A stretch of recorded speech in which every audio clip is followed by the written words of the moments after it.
Dhanushkodi ಸೀರೀಸ್ನ episode 4ಕ್ಕೆ ನಿಮ್ಮೆಲ್ಲರಿಗೂ ಸ್ವಾಗತ. ಇಂದಿನ 3 ವಿಡಿಯೋಗಳನ್ನು ನೋಡಿಲ್ಲ ಅಂದರೆ ಈಗಲೇ ನೋಡ್ಕೊಂಡು ಬನ್ನಿ.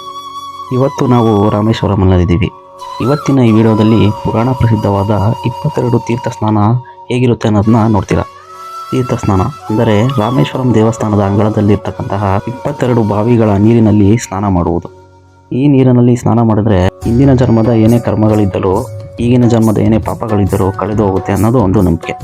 ಶ್ರೀರಾಮನ 22 ಬಾಣಗಳನ್ನು ರೆಪ್ರೆಸೆಂಟ್ ಮಾಡೋ ಈ ಬಾವಿಗಳಲ್ಲಿ ಸ್ವತಃ ಶ್ರೀರಾಮನೇ ರಾವಣನನ್ನು ಸಂಹಾರ ಮಾಡಿದ ನಂತರ ತನ್ನ ಪಾಪ ತೊಳೆದುಕೊಳ್ಳಕ್ಕಾಗಿ ಈ 22 ಬಾವಿಗಳಲ್ಲಿ ಸ್ನಾನ ಮಾಡ್ತಾರೆ. ಸೊ ವಿಡಿಯೋ ತುಂಬ ಇಂಟ್ರೆಸ್ಟಿಂಗ್ ಆಗಿರುತ್ತೆ ಮತ್ತು ಇನ್ಫಾರ್ಮೇಟಿವ್ ಆಗಿರುತ್ತೆ. ಕೊನೆವರೆಗೂ ನೋಡಿ, ಲೈಕ್ ಮಾಡಿ, ಶೇರ್ ಮಾಡಿ ಮತ್ತು ಸಬ್ಸ್ಕ್ರೈಬ್ ಮಾಡ್ಕೊಂಡಿಲ್ಲ ಅಂದರೆ ದಯವಿಟ್ಟು ಈಗಲೇ ಸಬ್ಸ್ಕ್ರೈಬ್ ಮಾಡ್ಕೊಳ್ಳಿ. ಆ ಪವಿತ್ರವಾದ 22 ತೀರ್ಥಗಳು ಯಾವುದು ಅಂತ ಒಂದೊಂದಕ್ಕೆ ನೋಡೋಣ ಬನ್ನಿ. ಲಕ್ಷ್ಮೀ ತೀರ್ಥ, ಗಂಧಮಾದನ ತೀರ್ಥ,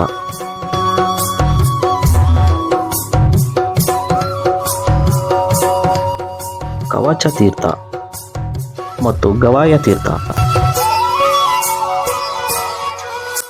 ನೀಲತೀರ್ಥ,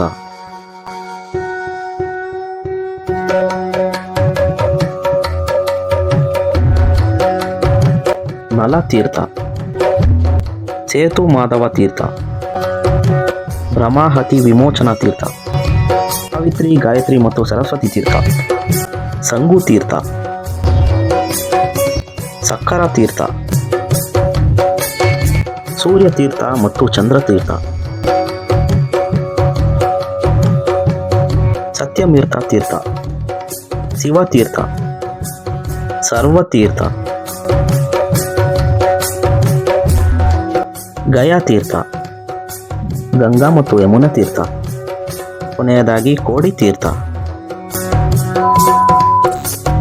ಅಷ್ಟು ತೀರ್ಥಗಳ ಸ್ನಾನ ಆಗಿದ ನಂತರ ನಾವು ರೂಮ್ಗೆ ಬಂದು ಫ್ರೆಶ್ ಅಪ್ ಆಗಬೇಕು. ನಾವು ಈಗ ಫ್ರೆಶ್ ಅಪ್ ಆಗಿಬಿಟ್ಟು ರಾಮನಾಥ ಸ್ವಾಮಿಯ ದರ್ಶನ ಮಾಡೋಕ್ಕೆ ಹೋಗ್ತಾ ಇದ್ದೀವಿ. ಸೊ ಬನ್ನಿ ಹೋಗೋಣ. ಹೆಲ್ಮೆಟ್ ಹಾಕೊಳ್ಳೇಬೇಕು ಅಂತ ಹೇಳ್ಬಿಟ್ರು, ಅದಕ್ಕೆ 2 ಬೈಕಲ್ಲಿ ಹೋಗ್ತಿದ್ವಿ ಅಷ್ಟೇ, ಹೆಲ್ಮೆಟ್ ಎತ್ಕೊತಿದ್ವಿ. ಸೊ ತಮಿಳ್ನಾಡು ಸೈಡು ನಿಮ್ಗೆ ಯಾರಿಗೂ ಗೊತ್ತಿಲ್ಲ ಅಂದರೆ ಸಿಂಗಲ್ ಹೆಲ್ಮೆಟ್ ಕಾನ್ಸೆಪ್ಟ್ ನೋಡಿ. ಒಂದು ಮಸ್ತ್ ಏನೋ ಅಂದರೆ ತಮಿಳ್ನಾಡು ಬಂದ್ಬಿಟ್ಟು ಕರ್ನಾಟಕದ್ದು ನೋಡ್ರಿ, ಇದು ಸೊ ಇದೇ ಹೋಟೆಲ್ ಇದು. ಸೊ ರೂಮ್ಸ್ ಎಲ್ಲ ಚೆನ್ನಾಗಿದೆ, ಫ್ಯಾಮಿಲಿ ಎಲ್ಲ ಬಂದರೆ ಸ್ಟೇ ಮಾಡೋಕ್ಕೆ ಫುಲ್ ಹೈಜಿನಿಕ್ ಆಗಿ. ಹೊಸದೇನಲ್ಲ, ಹಳೇದೆ, ಬಟ್ ರಿನೋವೇಟ್ ಮಾಡಿರೋ ಚೆನ್ನಾಗಿ. ಏನು ಮಗ ಹೆಸರು? ಶ್ರೀ ವರ್ಧಿನಿ ಮಹಲ್ ಎಲ್ಲ, ಶ್ರೀ ವರ್ಧಿನಿ ಮಹಲ್ ಅಂತ. ಯಾವುದು ಮೇಕ್ ಮೈ ಟ್ರಿಪ್ ಇದು? ಮೇಕ್ ಮೈ ಟ್ರಿಪ್ಪಲ್ಲಿ ಮಾಡಿರೋದು. ಎಷ್ಟಾಯ್ತು? 2,000ನಾ? 2,000 ರುಪೀಸ್ 3 ಜನಕ್ಕೆ, 1 ಡೇಗೆ. ಚೆನ್ನಾಗಿದೆ ಅಂದರೆ ನೀವು ರೂಮ್ ನೋಡಿದ್ರೆ ನೀವೇ ಅಮೌಂಟ್ ಬಗ್ಗೆ ತಿಂಕೆ ಮಾಡಲ್ಲ. ನೋಡಿ ಇಲ್ಲಿ ಎದುರುಗಡೆ ಒಂದು ಇದು ಬೇರೆ ಇದೆ, ಕಲ್ಯಾಣಿ. ಓಹೋ, ಫುಲ್ ತುಂಬ್ಕೊಂಡಿದೆ, ಕಲ್ಯಾಣಿ ಬೇರೆ ಇದೆ. ಇಲ್ಲೇ ಪಕ್ಕದಲ್ಲೇ ಪಂಚಮುಖಿ ಆಂಜನೇಯ ಟೆಂಪಲ್. ಆ ಕಲ್ಲಾಕಿದ್ರೆ ತೇಲುದು ಗೊತ್ತಾ, ಅದೇ. ಸೊ ಅದಕ್ಕೆ ನಾವು ನಾಳೆ ಬೆಳಗ್ಗೆ ಹೋಗೋಣ ಅಂದ್ಕೊಂಡಿದ್ದೀವಿ. ಸೊ ಇವಾಗ ಸನ್ಸೆಟ್ ಆಗೋಕ್ಕೆ ಮುಂಚೆ ನಾವು ಹೋಗಬೇಕು. ಏನಂತ ಆಮೇಲೆ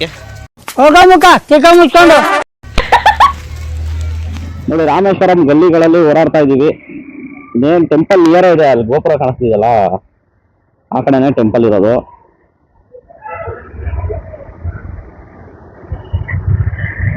ಹಾಂ, ಟೆಂಪಲ್ ರೈಟ್ ಹೋದ್ರೆ ಟೆಂಪಲ್, ರೈಟ್ ಹೋದ್ರೆ ರೈಲ್ವೆ ಸ್ಟೇಷನ್ ಮತ್ತೆ ಧನುಷ್ಕೋಡಿ ಅಂತೆ. ಸೊ ನಾವು ಫಸ್ಟು ದೇವಸ್ಥಾನಕ್ಕೆ ಹೋಗಿ ಬಂದ್ಬಿಡ್ತೀವಿ. ಸೊ ರೂಮಿಂದ ಆ್ಯಕ್ಚುಲಿ ನಿಯರ್ ಇದೆ ಟೆಂಪಲ್, ನಡ್ಕೊಂಬರ್ಬೋದು. ಬಟ್ ನಾವು ಇನ್ನೂ ಬೇರೆ ಕಡೆ ಹೋಗ್ಬೇಕಲ್ಲ, ಬೇರೆ ಟೆಂಪಲ್ಸ್ ಎಲ್ಲ. ಸೊ ಅದಕ್ಕೋಸ್ಕರ ಬೈಕಲ್ಲಿ ಬಂದ್ವಿ. ಸೊ ಬೈಕ್ನ ಇಲ್ಲಿ ನೀಟಾಗಿ ಪಾರ್ಕಿಂಗ್ ಮಾಡಿಬಿಟ್ಟು ಹೋಗ್ಬಿಡೋದೆ ದರ್ಶನಕ್ಕೆ.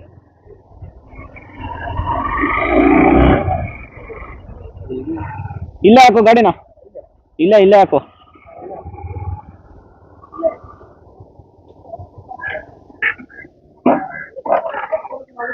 ಸೊ ಗಾಡಿನ ನೋಡಿ ಇಲ್ಲಿ ಪಾರ್ಕ್ ಮಾಡಿದ್ದೀವಿ ರ್ಯಾಂಡಮ್ ಪ್ಲೇಸಲ್ಲಿ, ಅಂದರೆ ಇಲ್ಲೇ ದೇವಸ್ಥಾನ ಹತ್ರನೇ. ಸೊ ಅಲ್ಲೇನು ಕಾಣಿಸ್ತಿದೆ ಅಲ್ಲಿ ನಡ್ಕೊಂಡು ಹೋದ್ರೆ ಅಲ್ಲೇ ದೇವಸ್ಥಾನ ಇರೋದು.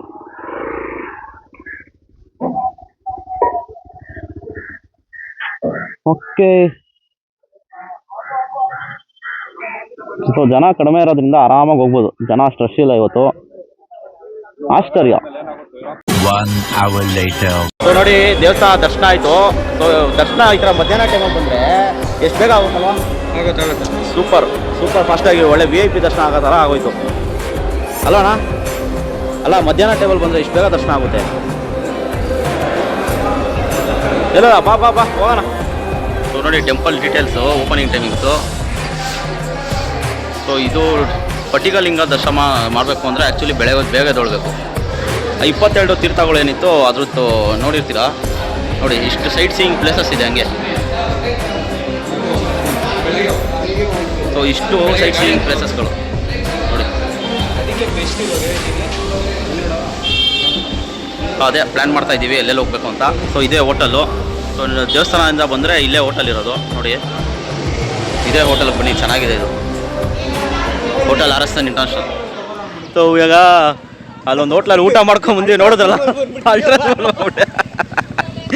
ಊಟ ಮಾಡ್ಕೊಂಬಂದ್ವಿ. ಅಷ್ಟು ಐಟಮ್ ಇರಲಿಲ್ಲ, ಬರೀ ಚೈನೀಸ್ ಐಟಮ್ ಇತ್ತು. ಬಟ್ ನಾರ್ಮಲ್ ಟೈಮಲ್ಲಿ ಬಂದರೆ ಇರುತ್ತೆ, ಊಟ ಚೆನ್ನಾಗಿರುತ್ತಲ್ಲ ಆ್ಯಕ್ಚುಲಿ.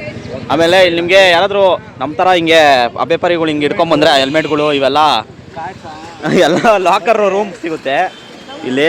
ಈ ಥರ ಇದೊಂದೇ ಅಲ್ಲ, ಎಷ್ಟೊಂದು ಲಾಕರ್ಸ್ ಇದೆ ರೂಮ್ಗಳಲ್ಲಿ. ಸೊ ಲಾಕರ್ಸ್ನ ಯೂಸ್ ಮಾಡ್ಕೊಬೋದು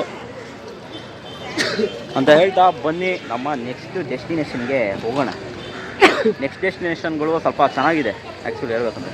ಏನು ಚೆನ್ನಾಗಿದೆ? ಡೆಸ್ಟಿನೇಷನ್ ಚೆನ್ನಾಗಿದೆ ಹಂಗಂತ ಹೇಳು ಕರೆಕ್ಟಾಗಿ. ನೀನು ಚೆನ್ನಾಗಿದೆ ಅಂದರೆ ಜನಗಳು ಏನು ತಿಳ್ಕೊಳ್ಳಲ್ಲ, ನಿಮ್ಮಂಥ ಜನ ತಿಳ್ಕೊಂತಾರೆ.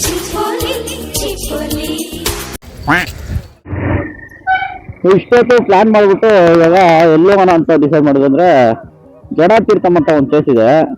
ಸ್ವಲ್ಪ ನೋಡೋಕೆ ಫಾರೆಸ್ಟ್ರಿ ರೂಟ್ಸ್ ಥರ ಇದೆ ಒಳಗಡೆ. ಅಲ್ಲೆಲ್ಲ ಸ್ವಲ್ಪ ಫೋಟೋ ಗಿಟೆಲ್ಲ ಚೆನ್ನಾಗಿ ತಗೊಬೋದು ಅಂತ ಹೇಳಿ ಅಲ್ಲಿ ಹೋಗ್ತಾ ಇದ್ದೀವಿ. ಯಾಕಂದರೆ ನಾನು ಲಾಸ್ಟ್ ಟೈಮ್ ಬಂದಿದ್ದಾಗ ನೋಡಿದಿತ್ತು ಪ್ಲೇಸ್ ಅದು, ಅದಕ್ಕೋಸ್ಕರ.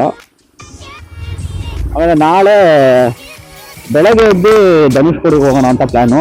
ಯಾಕೆಂದರೆ ಬೆಳಗ್ಗೆ ಅಲ್ಲಿಂದನೇ ಡೈರೆಕ್ಟ್ ಬೆಂಗಳೂರಿಗೆ ಫ್ಲಾಗ್ ಆಫ್ ಮಾಡೋಣ ಅಂತ.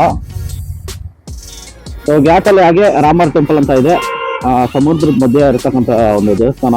ಸೊ ಅಲ್ಲೂ ಹೋಗೋಣ ಅಂತ ಅಂದ್ಕೊಂಡಿದ್ದೀವಿ, ನೋಡೋಣ ಹೇಗಾಗುತ್ತೆ ಅಂತ. ಅಥವಾ ಸದ್ಯಕ್ಕೆ ಜಡ ತೀರ್ಥಮ್ಗೆ ಹೋಗ್ತಾ ಇದೀವಿ. ಬನ್ನಿ, ಜಡ ತೀರ್ಥಂ ಅಂದರೆ ಅದು ಹೆಂಗಿರುತ್ತೆ ಅಂತ ನೋಡಿರುತ್ತೆ. ಸೊ ನೋಡಿ, ಟೂರಿಸ್ಟ್ ಯಾರಾದ್ರೂ ಬರಂಗಿದ್ರೆ 6 AM to 5 PM ಅಷ್ಟೇ ಅಲೋ ಇರೋದು. ಎಲ್ಲರೂ 10 ಸೆಕೆಂಡ್ ಮೌನಾಚರಣೆ ಮಾಡೋಣ.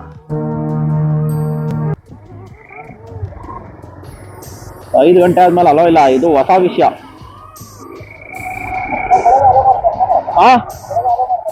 ಎಲ್ಲಿ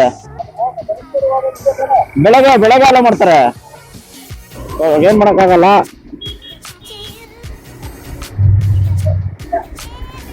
ನಾವು ಜಡ ತೀರ್ಥ ಹೋಗೋಣ ಅಂತ ಪ್ಲಾನ್ ಮಾಡಿದ್ವಿ.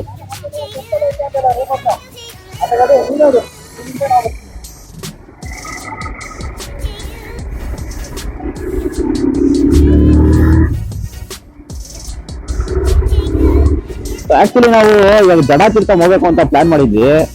ಅಂದ್ರೆ ಧನುಷ್ಕೋಡಿಗೆ ಹೋಗೋದು ಬೇಡ, ಬೆಳಗ್ಗೆ ಹೋಗಿ ಫ್ಲಾಗ್ ಆಫ್ ಮಾಡೋಣ ಅಂತ ಅಲ್ಲಿಂದ ಬೆಂಗಳೂರಿಗೆ. ಬಟ್ ಆ ಪಾಯಿಂಟ್ ಇಂದಾನೇ ಬಿಡಲ್ಲ ನಮ್ಮನ್ನ ಅಲ್ಲಿಗೆ. ಸೊ 5 ಗಂಟೆಗೆ ಕ್ಲೋಸ್. ಸೊ ನೋಡಿ, ಇದೊಂದು ಉಪಯುಕ್ತವಾದ ಮಾಹಿತಿ ಅನ್ಕೊಬೋದು. 5 ಗಂಟೆಗೆ ಲಾಸ್ಟ್, ಯಾರನ್ನ ಬಿಡೋದೇ ಇಲ್ಲ ಗುರು.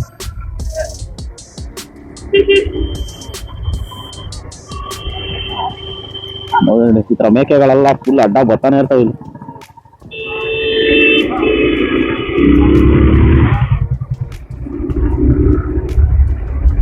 ಸೊ ಹಾಗಾಗಿ ಇವಾಗ ನಾವೇನ್ ಮಾಡ್ತೀವಿ ಅಂದ್ರೆ, ರೂಮ್ ಹತ್ರನೇ ಪಂಚಮುಖಿ ಆಂಜನೇಯ ದೇವಸ್ಥಾನ ಇದೆ, ಅಲ್ಲಿ ಹೋಗ್ತೀವಿ. ನೋಡೋಣ, ಅಲ್ಲೇ ಲೋಕಲ್ ಯಾವ್ದಾನ ಸಿಕ್ಕೂರು ಎಕ್ಸ್ಪ್ಲೋರ್ ಮಾಡೋಣ ಅಂತ ಅಷ್ಟೇ. ನೋಡಿ ಚಪ್ಪಿ ನಾವು ರೂಮ್ ಅಲ್ಲಿ ಮಾಡಿದ್ವಿ. ಸೊ ರೂಮ್ ಪಕ್ಕದಲ್ಲೇ ಪಂಚಮುಖಿ ಆಂಜನೇಯ ಫ್ಲೋಟಿಂಗ್ ಸ್ಟೋನ್ ಇದೆಯಲ್ಲ, ಅದು ಇಲ್ಲೇ ಹತ್ರ ಸಮೀಪದಲ್ಲೇ. ಸೊ ಒಳಗಡೆ ವಿಡಿಯೋ ಮಾಡೋಕ್ಕೆ ಪರ್ಮಿಷನ್ನು ಅವಕಾಶ ಏನೂ ಇಲ್ಲ. ದರ್ಶನ ಮುಗಿಸ್ಕೊಂಡ್ಬಂದ್ವಿ. ಆ ಫ್ಲೋಟಿಂಗ್ ಸ್ಟೋನ್ ಇತ್ತಲ್ಲ, ಸೊ ಆ ಫ್ಲೋಟಿಂಗ್ ಸ್ಟೋನೆಲ್ಲ ತೊಗೊಂಬಂದು ಇವಾಗ ಇಲ್ಲಿ ಇಟ್ಬಿಟ್ಟಿದ್ದಾರೆ. ಇವಾಗ ಇದು ಎಕ್ಸಿಬಿಷನ್ ಗಿಡ ಥರ ಇಟ್ಟಿದ್ದಾರೆ. ಅದನ್ನ ಎತ್ತಿ ನೀರಿಗೆ ಹಾಕಬೇಕು ಅಂದರೆ 50 ರೂಪಾಯಿ.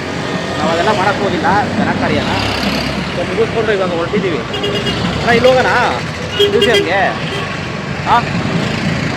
ಸೊ ಇದು ಮ್ಯೂಸಿಯಮ್, ಇದು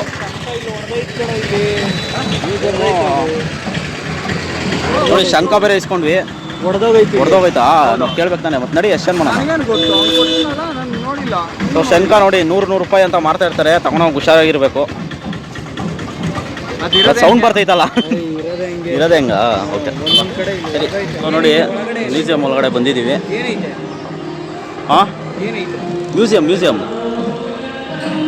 ಅಲ್ಲೇನೋ ಹೋಗೋಣ ನಡಿ ಹೊರಗಡೆ ಹೋಗೋಣ ಏನೈತೆ ಮ್ಯೂಸಿಯಮ್ಗೆ ಹೋಗ್ತಾ ಇದ್ದೀವಿ ಇವಾಗ. ಇಲ್ಲೇ ನಮ್ಮ ರೂಮ್ ಆಪೋಸಿಟೇ ಇರೋಂಥ ಮ್ಯೂಸಿಯಂ ಇದು.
ಇದು ಲಾಸ್ಟ್ ಇದು ನೋಡಿ, ಬಾವಲಿ ಎಲ್ಲ ಓಡಾಡ್ತೈತೆ ಒಳಗಡೆ ಅಷ್ಟೇ.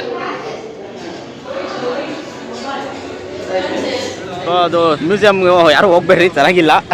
ಚೆನ್ನಾಗಿಲ್ಲ. ಒಂದು ಎಕ್ಸ್ಪೀರಿಯನ್ಸ್. ಇನ್ನೊಂದು ಏನಂದ್ರೆ ಇನ್ನೊಂದು ಯಾವ ಬೇವರ್ಸಿ ನನ್ನ ಮಕ್ಕಳು ಚಪ್ಪಲಿ ನಂದು ಹೊಸಾದ್ ಇಸ್ಕೊಂಡಿದ್ದೆ, ಚಪ್ಪಲಿ ಕತ್ಕೊಂಡ್ಬಿಟ್ಟು ಹಳೇದು ತಗೊಂಬಂದು ಅಲ್ಲಿ ಬಿಟ್ಬಿಡೋರೆ. ಅಡ್ಡ ಬರ್ತೈತಿ. ಹಾಂ ಅಲ್ಲ, ಚಪ್ಪಲಿನೂ ಬಿಡಲ್ವಲ್ಲ ಗುರೂಜಿನ. ಕರ್ಮ ಅಯ್ಯೋ ಬಾ ಹೋಗ್ಲಿ ಹೋಗೋಣ. ಹೋಗಿದೆ ಅಷ್ಟೇ ಬಿಟ್ಟು. ಸೊ ಫ್ರೆಂಡ್ಸ್, ರೂಮಿಗೆ ಬಂದ್ವಿ. ರಿಸೆಪ್ಷನ್ ಹತ್ರ ಇಲ್ಲಿ ಜಾಗ ಇತ್ತು ಅಂತ ಇಲ್ಲೇ ಹಂಗೆ ಮಲ್ಕೊಂಡ್ಬಿಟ್ಟಿದ್ದೀನಿ. ಇಲ್ಲಿ ಮಾತಾಡ್ಕೊಂಡು ಕೂತವ್ರೆ. ಇಲ್ಲಿ ಏನ್ ಗೊತ್ತಾಗಿ ಮ್ಯಾಟ್ರು, ನನಗೆ ಮದನ ಶಂಕ ಕುಡಿಸ್ದ. ಏನಕ್ಕೆ ಕುಡಿಸ್ದು? ಏನಕ್ಕೆ ಅಣ್ಣ ತಿಕ್ಕ ಹರ್ಕೊಂಡು ತಿಕ್ಕ ಹರ್ಕೊಳ್ಳೋರಿಗೆಲ್ಲ ಅದೇ ಸತಿ ಹೋಲ್ಸಲ್ಲ ಶಂಕ ಮ್ಯಾಟ್ರು. ಯಾರಲ್ಲಿ ಇಷ್ಟವಾ ಹೇಳ್ತೀಯ? ಸದ್ಯಕ್ಕೆ ನೀನು ಹೇಳಿಲ್ಲ ಅಂದ್ರೆ ಅವ್ರಿಗೂ ಗೊತ್ತಾಗುತ್ತೆ ಯಾರ್ಯಾರು ಅವರೇ ಅಂತ. ಅಷ್ಟೇ. ಬೇಡ.